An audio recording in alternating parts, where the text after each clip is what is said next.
Once upon a time, Vicki was trapped by the curse of her thoughts. It had her believing she was powerless, imperfect, and weak. Then one day, the curse started to lessen, and Vicki could see a little clearer. As each day passed, her thoughts improved until she broke free. She then began creating magic in her life. Now, Vicki is getting ready to marry her Prince Charming. This is her manifesting success story.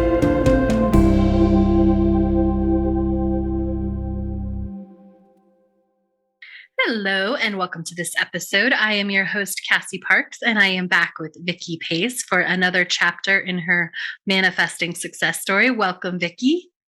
Thank you for having me. I am excited to catch up and to talk to you about what you've been attracting and manifesting and all of the journey in between that. Yeah, me too. Yay. Well, let's start with this. What's your manifested total that we're celebrating today? $135,469.57. Yay. Did you have to look up how to write that out? And I'm asking for a very specific reason. Yes. I love it. And I was like, I don't want her to think I'm silly. I'm just going to tell her I was inspired. But no, yeah, I 100% was like, let me just make sure that I say this accurately.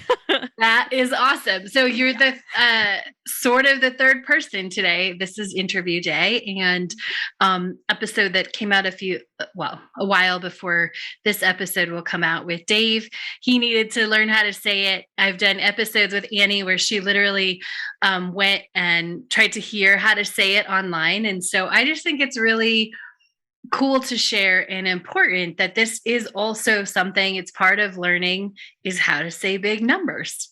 Mm-hmm. And it's something, you obviously learn it in grade school, but I think the last few interviews I've done, once I got into the 100 Club, I was like, I am not as confident as I want to be on how to speak this out loud. So that's why I did it. I love it. That's awesome. Mm-hmm. Very cool. So let's talk about Otis and your recent aha or understanding, deepening of the law of attraction. My dog Otis, when I adopted him, had some health things, and they doesn't matter. We had to put him down, I guess, was it a month ago or so at this point? Mm-hmm. Maybe 2 months now. And I just it was very hard, obviously, like losing any dog, a pet is hard. But I had asked you, what did I ask you? Like, why did I manifest this amazing dog that what did do you remember? Oh, you were feeling guilty about him dying because it was really the last piece of your former relationship. My former relationship. That's the tie, right? That was the last tie because you guys adopted him together and you'd been co-parenting him. Mm-hmm. Yeah. And we were sharing him 50-50. So there was still contact needing to be had between my ex and I, and it was all relatively fine, but it was still connection and reminders every couple of days. And especially as Otis's health deteriorated, we needed to be in a lot more contact and a lot more discussing and deciding. So yeah, I was feeling guilty. Did I manifest Otis passing in order to complete that past relationship? And I think what shook me was you said, what if Otis manifested you for his final days? And that really hit me. He had a good life with us. He had a great life with us. Yeah, that was amazing manifesting, right? Yeah. And in perfect alignment for everybody because Otis was a part of your relationship journey in that past relationship and he needed to be well taken care of. I mean, just because dogs deserve to be well taken care of, right? And loved and cared for in his last months of life. Yeah. Yeah. Yeah. And it's poignant to think of. Like, I secretly feel like pet animals have their own sort of brand of LOA, and Mhm. it it feels like I went through a little bit of a journey. Like, he manifested that. I don't know what kind of life he had in Texas, honestly, other than he was a stray, but I don't know. It was very moving to, and it really helped me heal and finish a lot of my big feelings, and now Mhm. it's a little bit more like less and less as time has gone on.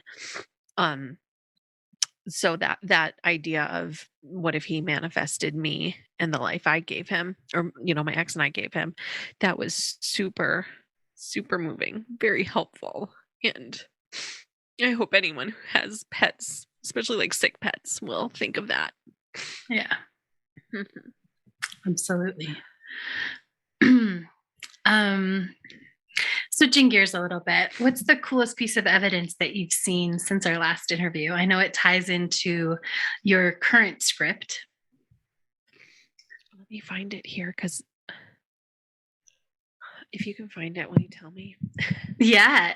So you had said, you switched scripts to this place in Florida that is in your future life, having a vacation there. And then what happened?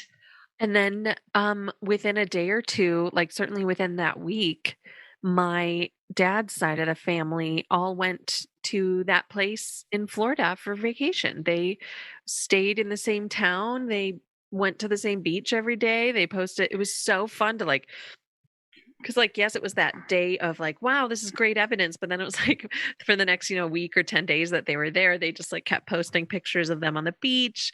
It was like so amazing. It was exactly my script in all these pictures with my family, and my family's in my script too. It just was wild. It was so cool.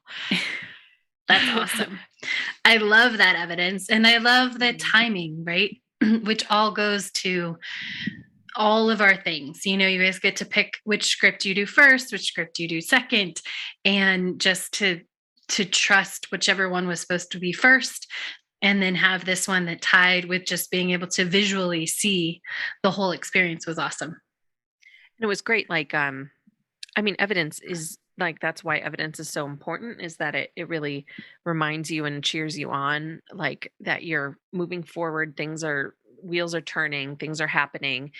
And it just was so fun to see. It was so vivid that like I think that's the first time I've ever manifested something like that so quickly.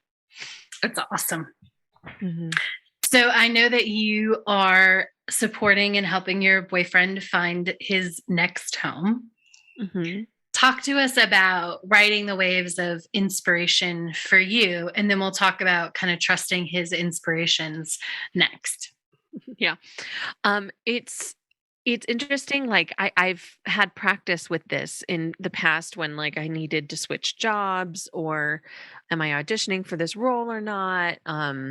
What kids camp, theater camp should I teach each summer? Like I all of those experiences really have been practiced for this experience also.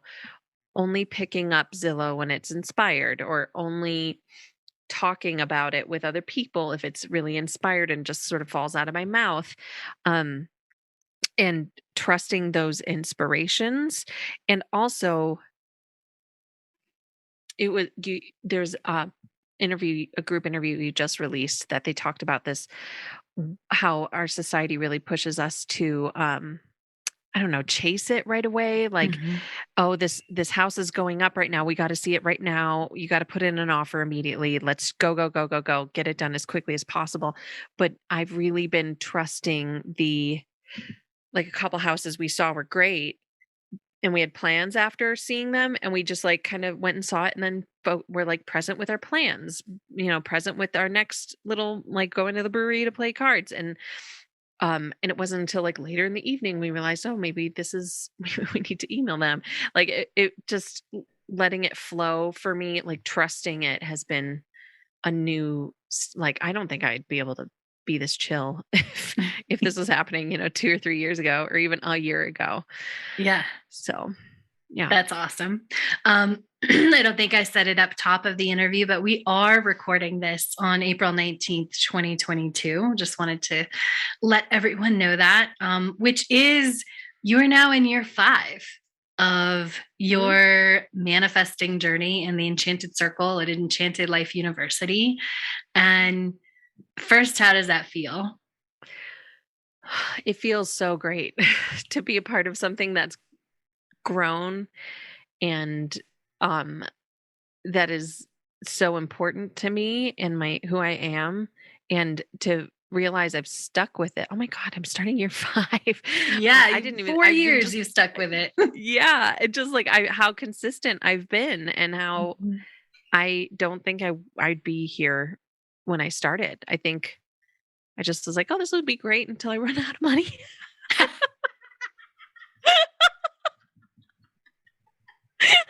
Like, I literally think that was somewhere in my brain, like, "I'm so bad with money, like, I'll just keep doing this till I overdraft my account."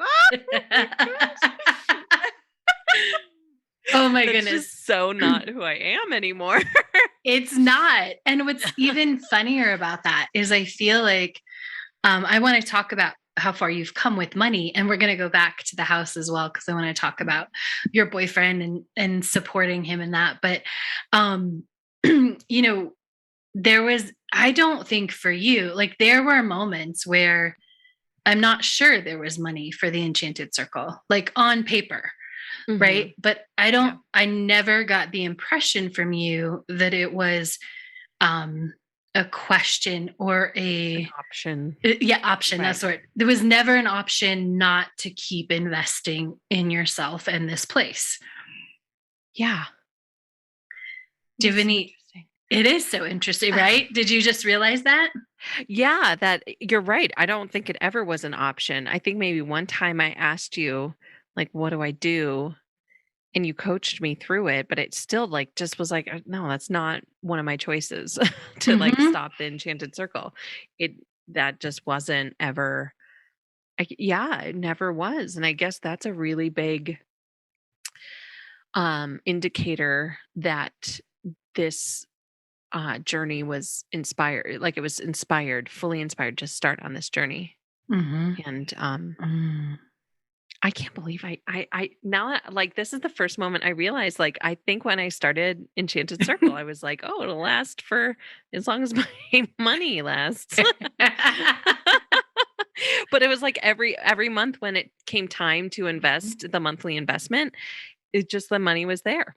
I Hmm. really I have no explanation for it other than the Enchanted Circle. I just kept stepping into trusting, and it just always showed up. And I don't even like I don't have any like I'm sure I could if I looked back, like there might be some fun manifesting stories, but it just always worked out that there was enough money Hmm. for Enchanted Circle, and it was never really an option. Like this to me, like the Enchanted Circle investment to me was like paying my health insurance. Like it had to happen. So you don't have a judgment about it. You just do it. Yeah, I love that. And I love that mindset. And I also love that we're highlighting it wasn't because it was inspired. It like that wasn't a hard like talk myself into this investment is like my health insurance, right? It's Mhm. the stepping in and the being and the showing up that was like, yeah, this is that important. I'm going to keep going That's a good and point. trusting. Yeah. Yeah, and because I was pretty consistent, I think right when I started. Hmm. I was showing up every day for myself, and I think that doing that made it so that the monthly investments just weren't optional. And Hmm. it wasn't like I was forcing myself like this isn't optional. You got to do it. It happened every month. Yeah. You just didn't give yourself the option of thinking, oh, I can quit. Right, that yeah. Right. That's more, it's not that like it wasn't optional. It was you never gave your mind the option of, well, if it doesn't work, I'll just quit. Even though maybe you started thinking like, I'll just do it until I run out of money, Yeah. which is awesome because it was never like, even that is, it seems like I don't know, like a lower level money mindset to go into this, but it's not. It's like, I will keep showing up is until the money doesn't show up, and the money's always shown up. So you keep showing up. Mm-hmm. Yeah. Yeah. Awesome. How fun. I can't believe that's so sticking cool. Thank you for allowing that for me. That's awesome. I love it. So what are you most excited about going into year 5? The bigger and bigger growth I have coming. Awesome. It just like feels like so much has in my life has shifted, and like I've made so much space for so much bigness that I'm excited for that bigness to start rolling in. Awesome. I love it.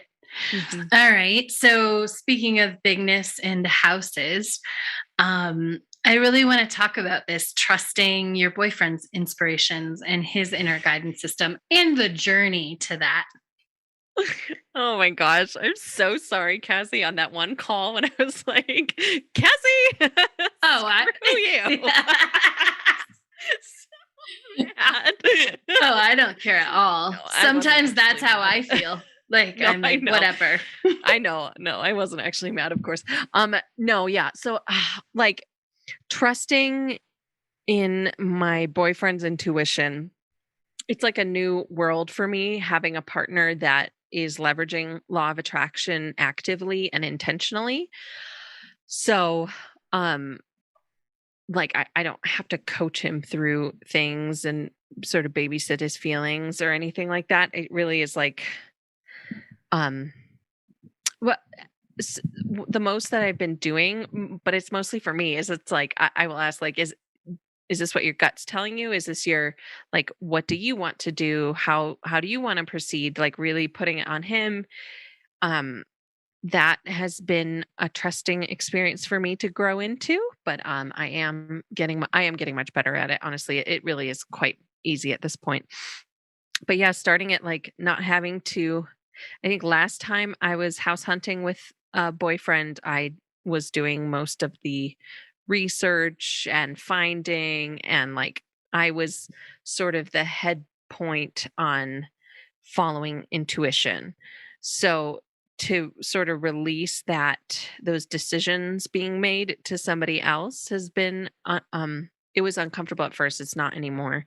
um it's been a learning experience, and especially someone I trust so deeply with. I trust them and their intuition, and I trust me trusting them. So it's it's been a new opening experience, and it's very much a flowing shifting thing, but it's all been good. Like even it's all been good. That's awesome. Yeah. I love it.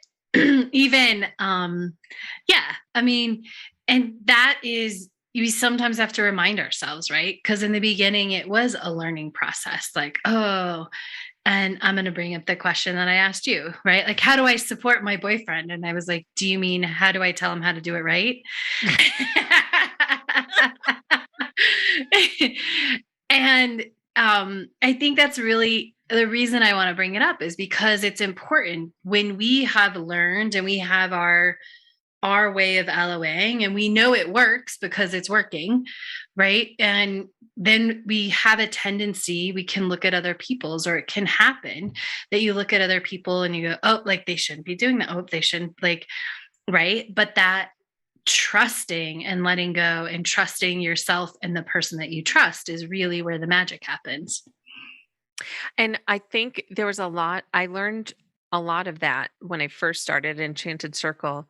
Um, and I never really had to come up against it again until now. So Mm-hmm. it's just a new level, new opportunity to grow.